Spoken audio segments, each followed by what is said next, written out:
Ito na po ang ating lasagna. So, medyo nasunog pero okay lang siya. Wow! Umpisa na daw ng aking junakis. Look. Yokong hi. Look, guys. Our lasagna. Wow!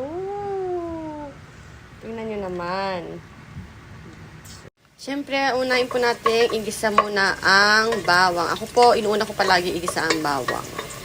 Then, lagay na po natin ang sibuyas or onions. Yan.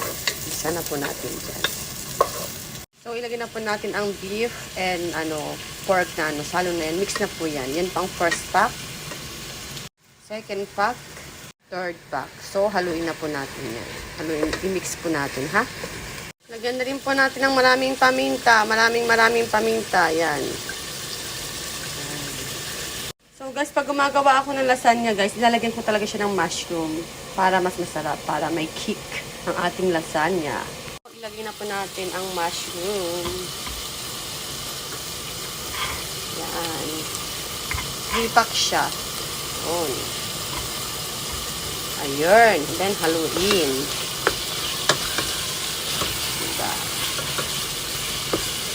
Lagyan na natin ng lasagna sauce. Yan. Lasagna base. 4 po siya. 4 na ganyan. Yan guys, nalagyan ko na siya ng 4 packs ng lasagna. Then haluin po ulit natin. Yan. Lagyan po natin ng tomato sauce. Yan. Siyempre, hindi pwedeng lagyan ng asin yan. Lagyan po natin ng asin yan. Yun. Lagyan po natin ng half ng condensed milk. Half lang siya. Masyadong marami. Baka tumamis. Yan. Then, haluin po.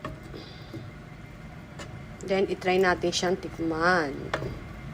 So, guys, titikman na po natin. Perfect. Ang sarap, guys. Ang sarap, mga kadorns. Yan. Tapos na tayo dito sa, first batch natin. So guys, umpisa na natin ang butter. Unahin natin ang butter. Tapos 4 cups siya ng 4 tablespoon siya ng flour. Sasaluhaluin lang natin siya guys. Yan. Kulang ng butter kaya dinagdagan ko po siya. Yan. Nag-melt na siya guys, lagyan po natin ng milk na malamig. Cold milk.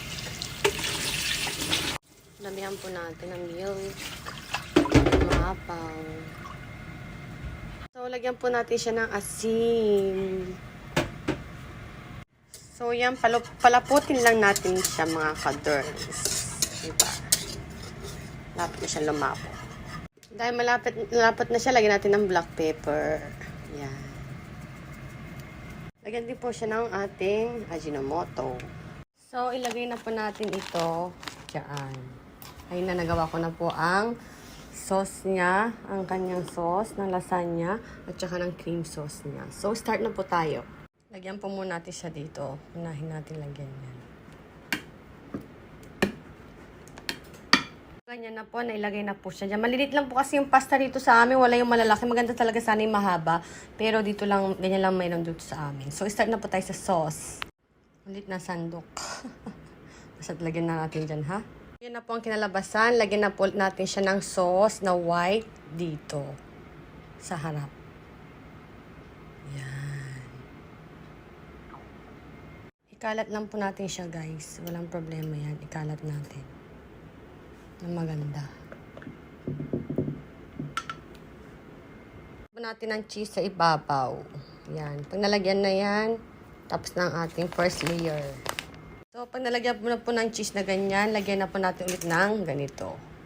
Then, second layer na po ulit tayo. Lagyan na po ulit natin ng white sauce. Ito po, second layer natin. Sunod naman po ang sauce again.